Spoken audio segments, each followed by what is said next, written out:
Once upon a time, in a room full of wonders, where every step leads to magic, and the journey of a true story begins here, with amazing guests and true miracles. Please like and subscribe for more amazing videos.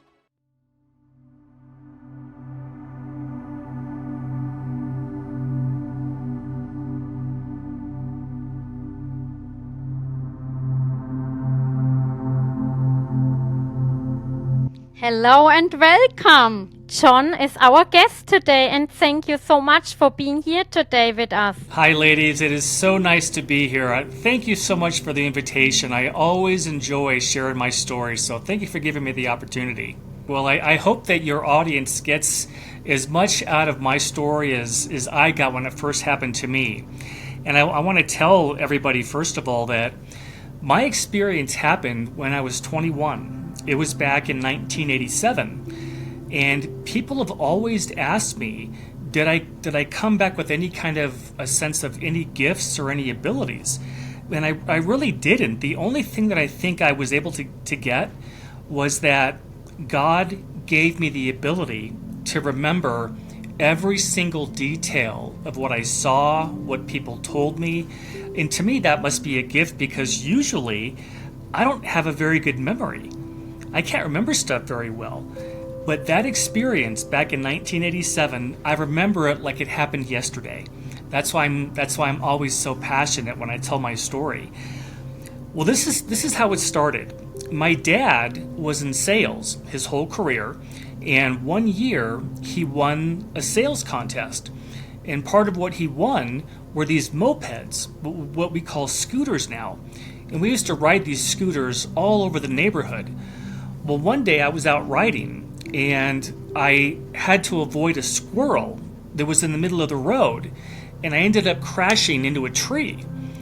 And the way that I landed, I tore the tendons off my right hand, and I needed to go in to have surgery.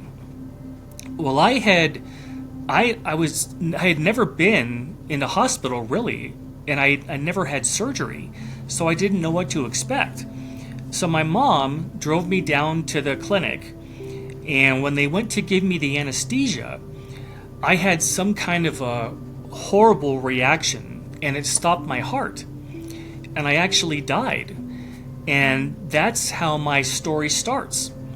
And one thing I want to tell your audience is, you know how a lot of people, when they have a near-death experience, they see themselves floating above their bodies, they're looking down, and then they become aware of a tunnel, and they start to go down the tunnel, and at the end of the tunnel there's a white light, but then they're met by somebody, a relative, a friend, someone that they know, who tells them it's not your time, you have to go back. So we have never known what happens when they go into the white light. Well, what's so interesting about my experience is my story starts on the other side of that white light. And here's what happened. So my heart stopped. I officially died. The next instant, I was standing in the most beautiful building I have ever seen. It was white. It was white marble, and it was absolutely a pristine, beautiful, perfect building. And I found something recently in the country of Turkey. There's a temple. It's called the Temple of Artemis, Artemis. And if some of your listeners want to go to Google and Google Temple of Artemis, that looks exactly like what I saw, the first building that I was standing in. So over to my right, inside this building, let me say this first. It was so long, this building was so long, I could not see the end of it. It must have been miles long, this huge corridor building. On the right-hand side of me were these tall, white marble columns like you see in Greece. They were maybe 20 or 30 feet high, and they went all the way down as far as you could see, probably 6 feet apart. In the middle of this building were tables. Again, tables going all the way down. They were about the size of somebody's average kitchen table. And there were two people sitting, at every one of these tables. And all of a sudden, in my left ear, I heard, "My name is Alan. I'm your spirit guide." I had no idea what a spirit guide even was. I had never even heard the term before, but apparently we all have spirit guides that help us in our lifetimes, and they stay with us during our entire life.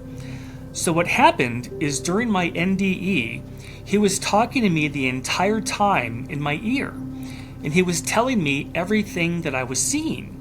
And he told me that where I was, the building that I was standing in, is what is on the other side of the white light when people cross.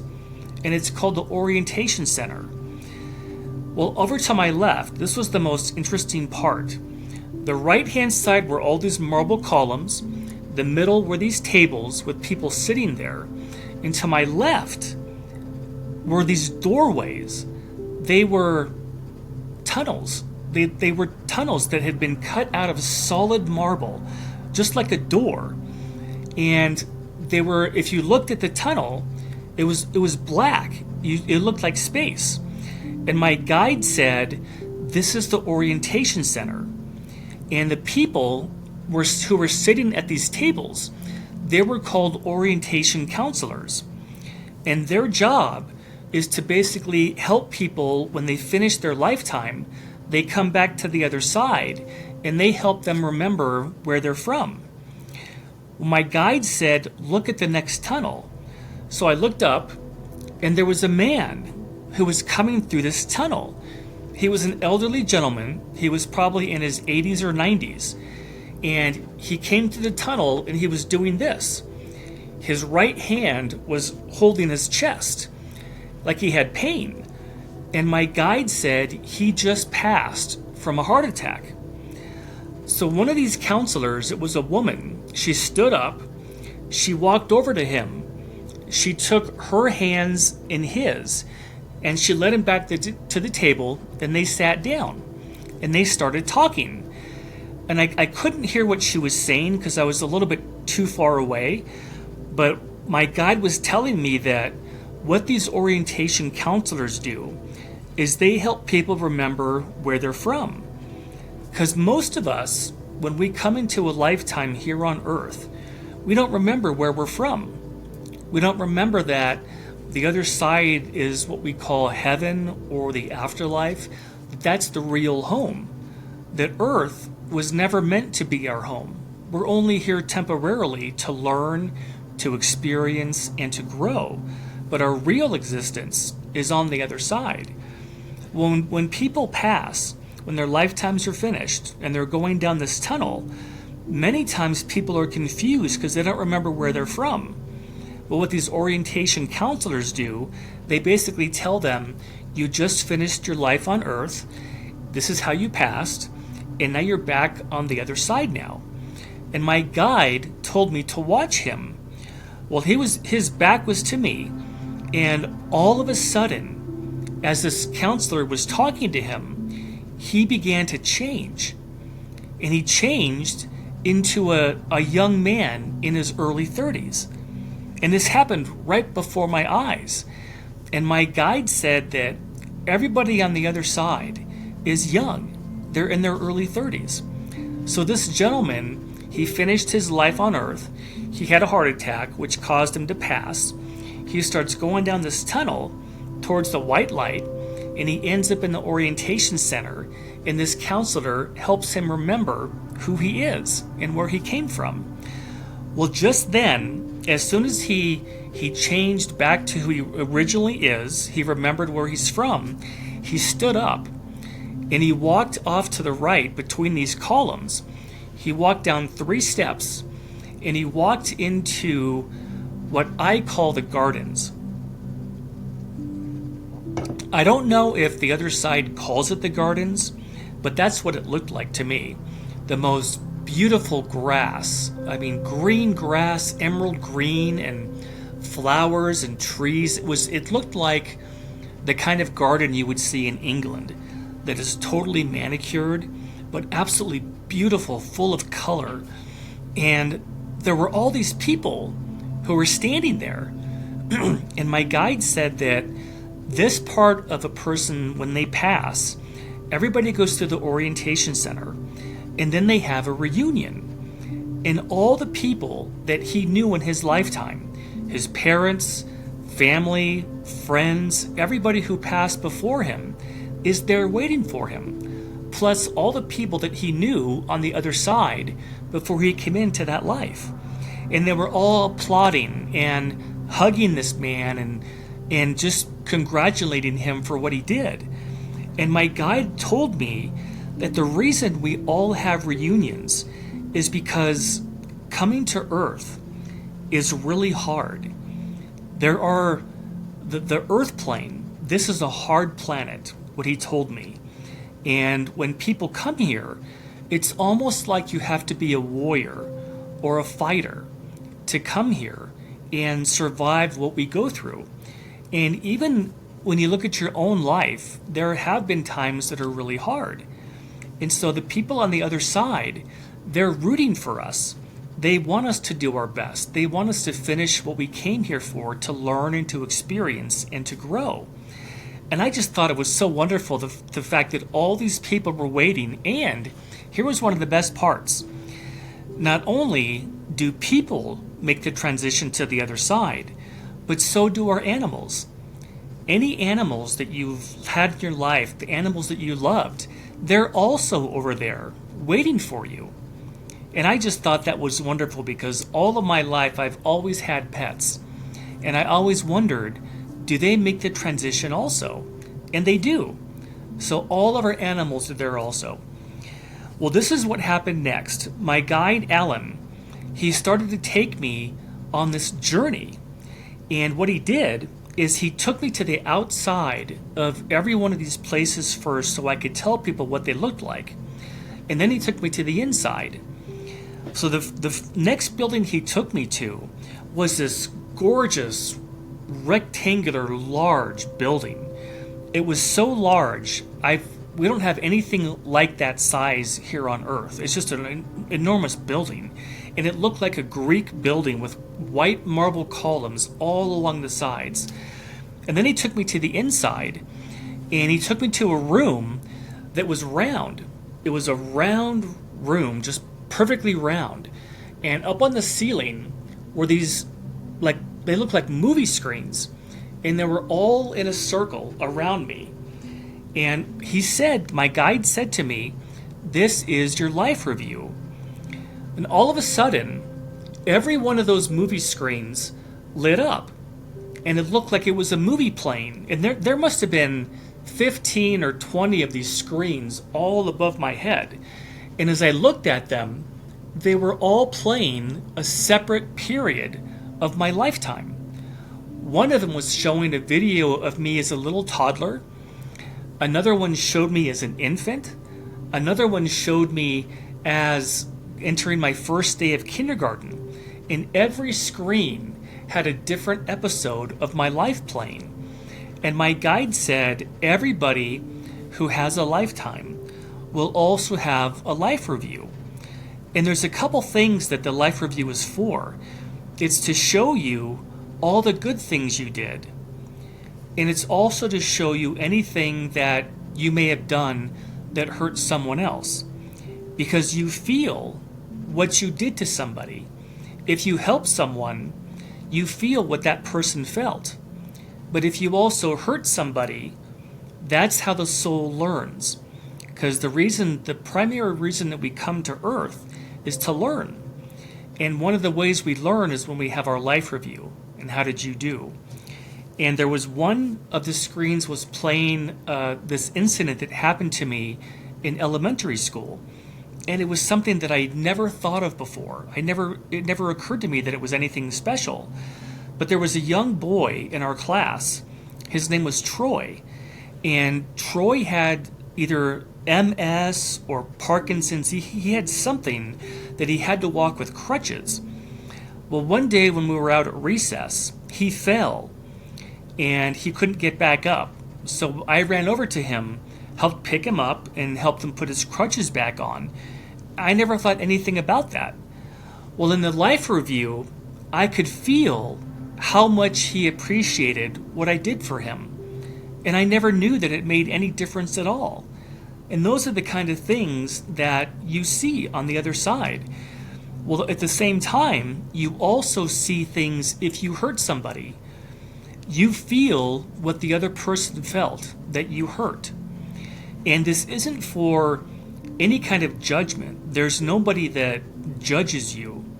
No, there's no one that says, this is horrible, you had a bad life, you're gonna be punished. There's no sense of judgment at all. The soul learns from having that life review. If they didn't know how to be loving and kind, they learned that by how they treated other people. And that was something that I just absolutely loved, because I was raised Catholic, and I always believed that there was a hell, that there was some kind of a judgment, that there was going to be some kind of punishment. But God never created a hell. And one of the most extraordinary things about my experience was that when you're over there, you can feel how much God loves you. It's the most, I can't even begin to describe what it, because you didn't you both say you both have children?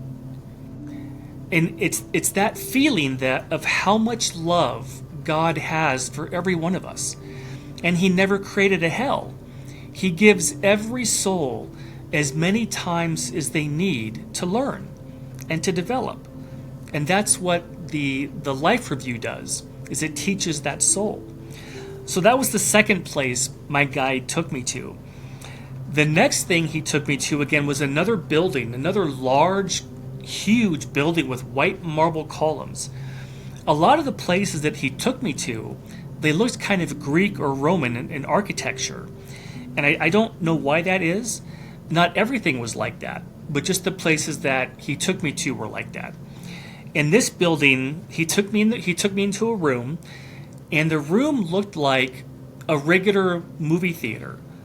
Just like now, like you go into a movie theater and you have a big screen at the end of the room. Well, that's what this looked like. And my guide said to me, I'm going to show you past lifetimes that I had had. This was really strange for me, because in Catholicism, there is no talk about past lifetimes. Christianity doesn't talk about that. So I had a really hard time with this at first. But then he said, I want to show you 3 lifetimes. So the screen lights up, and the first lifetime it was me as an elderly man. I had a shaved head. I was wearing a red gown, and this lifetime took place somewhere in Southeast Asia, and I was a monk. And what I did is I taught little kids how to be monks in the monastery. I thought, wow, that's extraordinary. And then it disappeared. The next one lit up, and it was a lifetime again of me. I was the only way I could describe it is I was a shoe peddler. I had a wheelbarrow, and I had all of these shoes in this wheelbarrow, and I was pushing them through the community. And my job in that life was I repaired people's shoes. And that lifetime took place somewhere in Eastern Europe. And then that one disappeared. The next life showed up, and it was me again. I was a gentleman, and I was in a fishing boat, a wooden fishing boat on a lake or on an ocean. And this one took place somewhere in the Middle East. And I had these nets, and I was casting the net into the water to catch fish. And part of my job in that lifetime was to help feed the village with the fish that I caught. And he showed me these 3 different lives, and it made sense to me, because we have always been. Just as God created us, I don't know how many billions of years ago it was, but we have always been. And God created the ability for us to have lifetimes on different planets for the whole purpose of learning. And one of the things that struck me the most when I was having my experience was that God created all of us with a desire to want to learn and to grow and to develop. So he created the other side, or heaven, for us to spend eternity. But if you want to come into a lifetime on a planet, you can also do that. But nobody forces us to. The decision to come into a lifetime is strictly up to all of us. We can have as many lifetimes as we want, or we can have none. And what I learned is that there are many, many souls who don't want to come to Earth because it is so hard here. It's one of the hardest of all the planets to come to. That's why it's such a big deal when we get back. And that's why there are so many people who are rooting for us, who are on the other side, that want us to finish our lives and to accomplish what we came here to accomplish. So that was the past life building. The next place he took me to was this huge round building with a big dome on top. And he told me, this is where we go when we plan a lifetime. And I learned that none of our lives are random. None of our lives are by accident. We all come here for a specific reason. So he takes me into this big building and walks me up to a marble table. And on this table is one item, and it's a scroll. And it's a scroll that's wrapped up with a blue ribbon around it. And my guide said, all of our lifetimes are planned. But what this scroll was, it's a scroll that all of us write down the different things we want to accomplish in our lifetime. And it's almost like, have either one of you ever done New Year's resolutions at the end of every year? A lot of people will do New Year's resolutions. Well, that's what this was like. You actually write down the things you want to accomplish. You write down what country you're going to live in, what language are you going to learn, who your parents going to be, are you going to have kids, are you going to go to university, what kind of career do you want to have. All these things go into a lifetime. So I took the ribbon off this scroll and I laid it out on the table. And the writing was all in black. And it looked like calligraphy. The kind of writing that when you had an ink pen, you stuck it in the ink and then you'd write it out. That's what the writing looked like. But when I went to try to read it, it folded up again. And I wasn't allowed to read what I had written because it may have interfered with the lessons I had planned for myself. So my guide said that he just wanted me to learn that all of our lifetimes are planned. There aren't any accidents. We're all here for a specific reason. Well, right about then, I looked over to my left, and there was this huge, sprawling window. And as I looked out, I could see people. There was this huge walkway, and there were all these people walking back and forth. This was the first time that I saw anybody. And everybody looks just like we do. Some people are taller, some people are shorter, some people have dark hair, some people have blonde hair. They all look just like we do. And they all have different clothes. Some people like to wear gowns or robes, and other people like to wear jeans and a t-shirt. Well, on the other side of this walkway, there was a lake.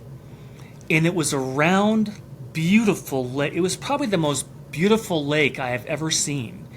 And all around the outside of this lake were these weeping willow trees. And weeping willow trees are the ones whose branches come over and they go to the ground. All of their leaves were floating in this lake. It was absolutely beautiful. And my guide said, everything you like to do on Earth, you can do on the other side. So in other words, if you like music, you can go to music festivals. If you like to read, you can go to libraries. If you like to hike, you can hike in the mountains. Everything you like to do here, you can also do on the other side, he told me. And that was extraordinary. Well, then, right about then, my guide took me. We're still in that same building with the dome on it.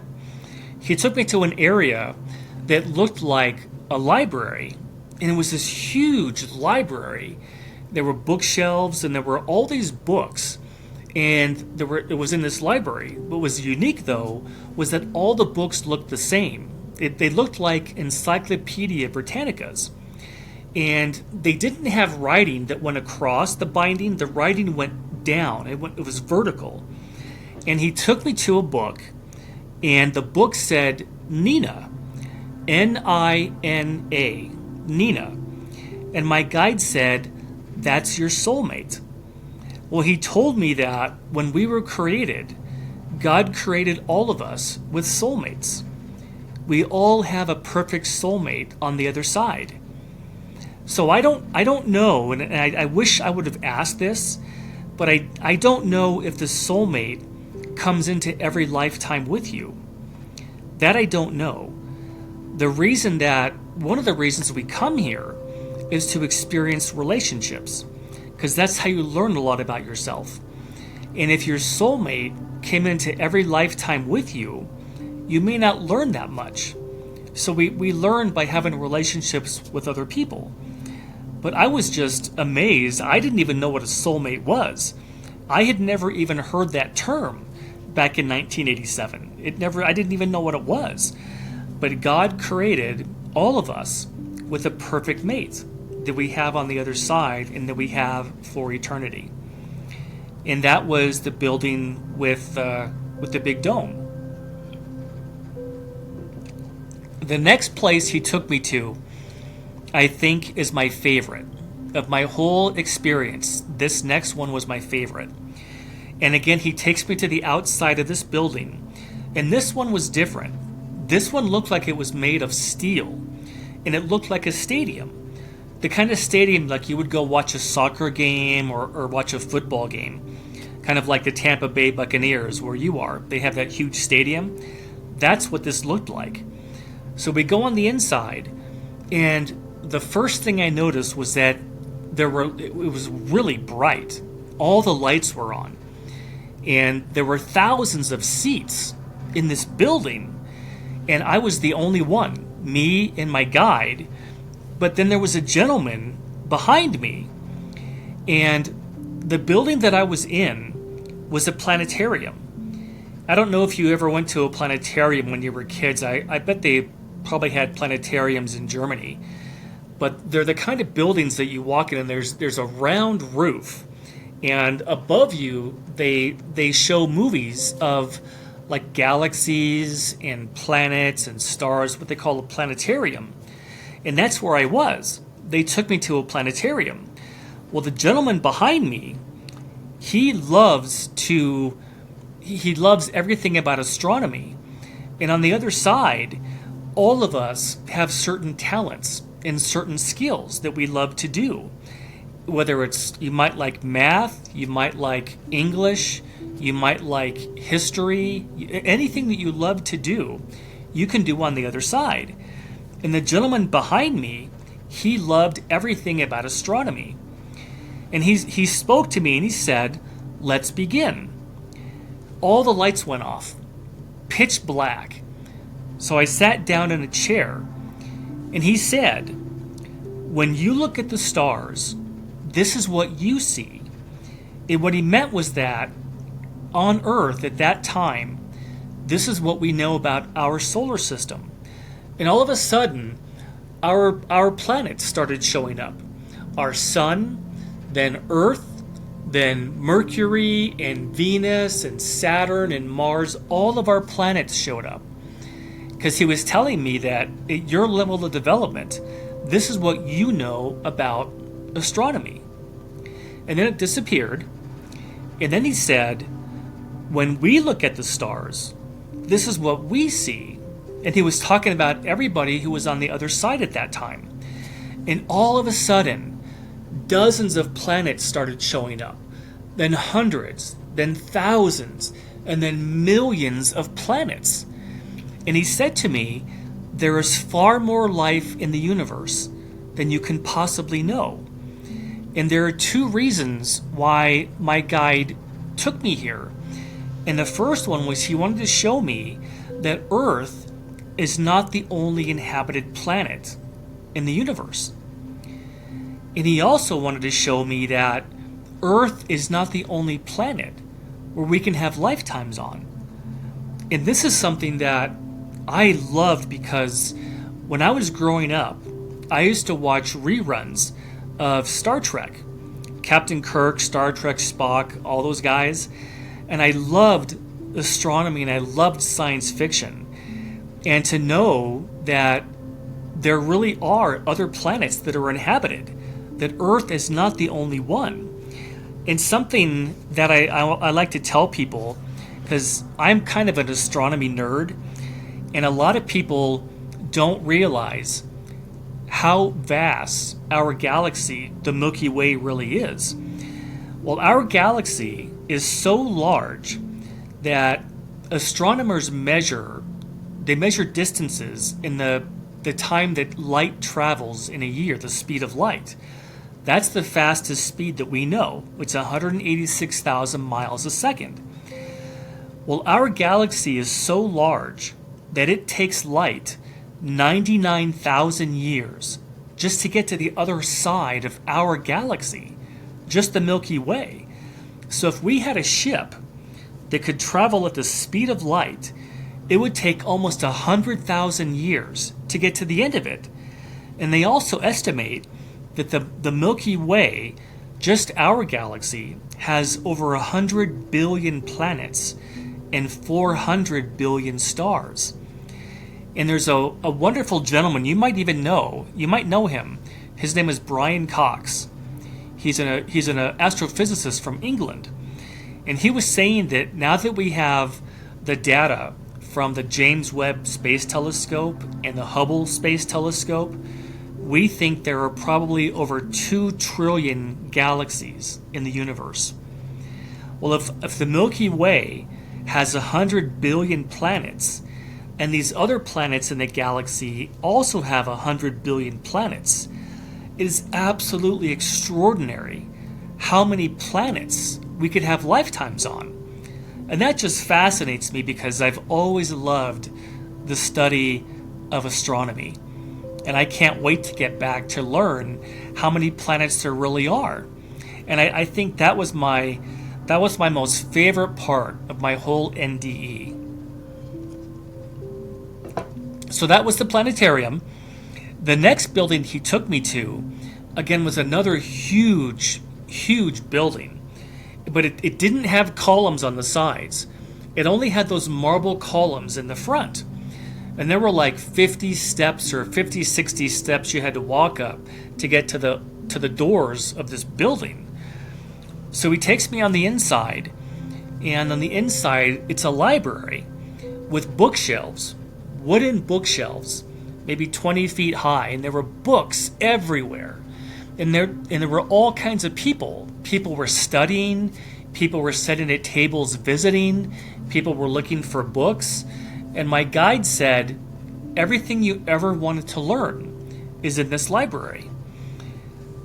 So he takes me to the left-hand side of this library, and there were what we would call study rooms. And it's about the size of somebody's average living room.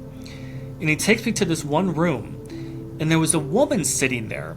She had jet black hair that was straight down to her waist, and she was wearing like some kind of a purple or maroon kind of gown. And she was watching something on this screen. And I thought it was so interesting because what we would say she was watching today, we would say it was a flat screen television that was mounted on the wall. Well, back in 1987, we didn't have flat screen TVs yet. The TVs were these huge, big, bulky televisions that you couldn't stick on a wall.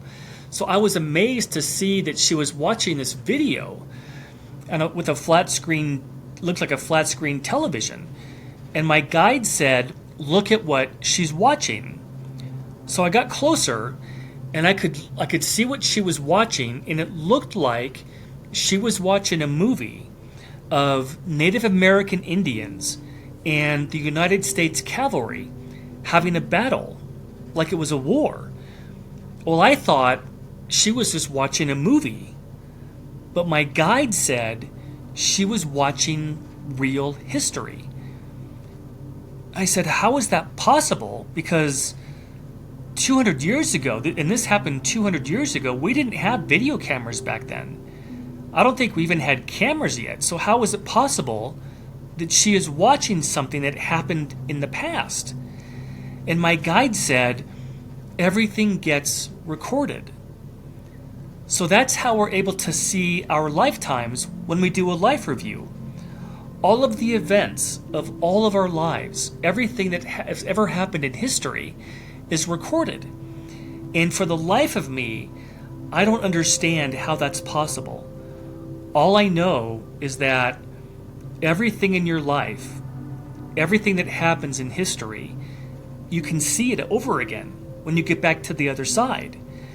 And one of the things I want to do when I get back is I want to go to this library and I want to look at what it was like on D-Day when the Allies invaded Normandy, France, to start fighting the Germans, to fight against Hitler in World War II. I want to see what those men saw on D-Day, because it was such an extraordinary event. But anything that you want to see in history, you can go look at Martin Luther King Jr.'s life. You can go look at Abraham Lincoln's life. You can go look at Winston Churchill. All these people's lives, you can go and learn about them. And if you wanted to see like any event in history, you could go watch these movie screens and you could actually see how history played out. And I just think that's fascinating because I have always been a history fan. I love history. And the ability to see it, what it was like, I think would just be extraordinary. So that was the library. The next place he took me to was a castle. And it was a castle that you would see in England or France. Does Germany have castles? I think Germany does. Yeah, they have castles. It looked like just a large castle. And my guide explained to me that you can go to the other side, and not only can you learn by watching these video screens of history or reading books, but you can also go and see what these people lived in during these different times in Earth's history.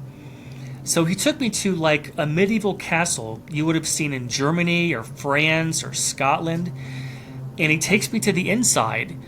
And the first thing I notice is that the whole floor has red carpet. And it made you feel like you were royalty when you walked inside this castle. And on each side of the wall, on these walls, were these life-size paintings. And the life-size paintings were of people who had lived at that time in that castle. You could go learn about King George or Queen Anne, princes, all the people who were royals during that period of Earth's history. So you had a life-size painting of them. You could see what they looked like. And then in front of every single picture, there was a podium. And on the podium was a book. Well, what the book was about that person's lifetime. If you wanted to learn about who these people were and what their lives were like, you could go to this castle, you could see their picture, and then you could read about them in this book. Well, right about then, I looked off to my right, and there was a woman who was walking down. You know how castles back then had those round stairwells? She was walking down this round stairwell. And her hair was just about the color of both of yours. It was kind of strawberry blonde. And she was wearing a peach-colored light gown. And she walked up to me. And she said, "Is there anything I can help you find?" And I said the stupidest thing I could ever have said. I said to her, "No thanks, I'm just looking." I could have asked her, who are you? Where am I? I thought I was supposed to be having surgery. What's going on? Well, my guide told me that on the other side, this woman loved medieval history. She was like what we would call a professor of Earth's history. So if you were on the other side and you wanted to learn about this particular period of Earth, you could go to this castle, you could see their pictures, you could read about them, but you could also ask this girl any question about that time in Earth's history. And they wanted me to know that on the other side, people still learn, because we love to learn. I think God created all of us with spiritual DNA that we just love to learn new things. And that was wonderful because, again, like I mentioned, I love history, and I think it's so fantastic that we can actually go over there and talk to people who love to study different types of Earth's history. Well, that was the castle. And here is the last part of my NDE. My guide, Alan, takes me to a meadow, and I can't even describe how beautiful this meadow was. There were grass, beautiful green grass, and wildflowers, beautiful colors. The sun was out. There were rolling hills behind. This was a perfect place. And all of a sudden, my guide left. And I thought I was standing there by myself. Well, I turned around, and when I turned around, there was a man who was standing in front of me. And I could see his hair. He was wearing a white robe with a golden sash around his waist. And he had sandals on that laced up his calves right to his knees.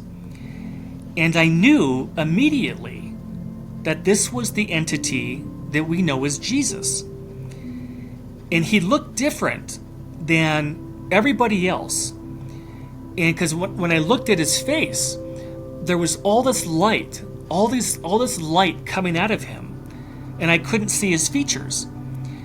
But normally, everybody else on the other side, they look just like we do. They all look different. But he was so bright, I couldn't see his face.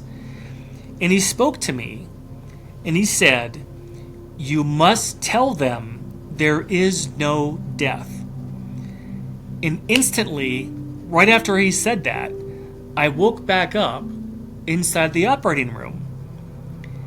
And ever since then, since that day, I have been sharing my story with anybody who will listen. Because that's what Jesus told me. He said, you must tell them there is no death. And I think for many of us, we've all been afraid of dying because we didn't know what happened. And my whole message has been to try to share what the other side showed me that day and to tell people what Jesus told me. You must tell them there is no death. And that's ever since then, I've been sharing my story to anybody who will listen. And that's why I appreciate you both for inviting me onto your podcast to share my story. And that's how it ended. Something that I like to tell people is that people are so afraid of dying, but the truth is that your last day is your happiest day you'll ever imagine, because it's the day you go home. It's the day you get to go back and see all of your family, friends, loved ones, people that have passed before you. That's the greatest day any of us have. And my message is that don't be afraid of dying. It's absolutely how God set it up. That's the design. We're not here to be We're not here to be here forever, but we are forever on the other side, just not here on Earth. Earth is temporary. We're all temporary, but the greatest day any of us will ever have is our last one, because we get to go home. I didn't know. Remember when I was in that building when I first got there and I was looking at that long building? My first thought was, I had no idea the hospital was this large. I didn't know my whole adventure, I didn't even know that I died. I didn't know until I got back in that operating room. And the first thing I said when I opened up my eyes, all these people were looking, like the medical staff was looking down at me. And I said, "What just happened?" Thinking that they could tell me what I just experienced. And the doctor said, "We lost you." I said, "What do you mean?" He said, "You died. You were dead for 7 minutes." Like, oh my gosh. And that's when I first realized that I had actually died. I didn't even know that I died. Wherever I was that my guide took me to, it was on a part of the other side. It was just one part. But the other side, or heaven, it's like the size of a planet. It's huge. I only saw one small part of it. But it was the most extraordinary thing that I have ever experienced. And I wish that I would have known that I died, because I think I would have asked so many more questions. But I just didn't know. Everything was happening so quickly that I was just looking around, listening to him talk to me. He was telling me everything I was seeing. And it just felt like, it was so amazing because it felt more real than anything I've ever experienced here on Earth. It was like, oh my gosh, this is home. This is where we're from. And the whole reason that they shared this whole experience with me was so that I could come back and tell people not to be afraid of dying. Because Earth is not the real home. This isn't the real world. The real world is where we came from before we showed up here. And that's always been my message, and I love to share it, because it gives people, I think it helps people with the fear of dying. And it helps people know that the other side is real. God is real. And we're only here temporarily. And all the pain and all the heartbreak we all go through, there's a reason for it. But it all disappears when we get back to the other side. Nobody on the other side, what's so extraordinary about being over there is that there's no death. There's no loss, there's no poverty, there's no hunger, there's no disease, there's no war. It's an absolutely beautiful place. It's the place that God created for us for eternity. It's the most perfect place you could possibly imagine. And all of nature is there. The oceans and lakes and rivers and mountains and forests. And they have cities there and buildings, and it's an absolute paradise. And I can't wait to get back, because I miss that feeling so much. And it's you know what it's like, really? It's like when you come to Earth, it's like you're in a battle and you're in a foxhole without a radio, and you feel completely cut off. That's what it feels like when we're here. But on the other side, we don't feel like that. I was just so thrilled to know that our animals cross over also, that God made them with souls too. If any of your listeners have questions for me, they can go to my website. It's johnjdavisnde.com, or they can email me. My email is johnjdavis65@icloud.com, and I write back to everybody. So they're more than welcome to reach out and ask me questions, or just talk on the phone. I like to do that too. Thank you so much for having this kind of a podcast, because I know that there are a lot of people out there who are searching for answers, and they want to know what happens and why we're here and what happens when we die and what's the reason for all of this. And shows like yours really make a huge difference. And I'm sure your show and your channel is just going to grow and grow and reach more and more people.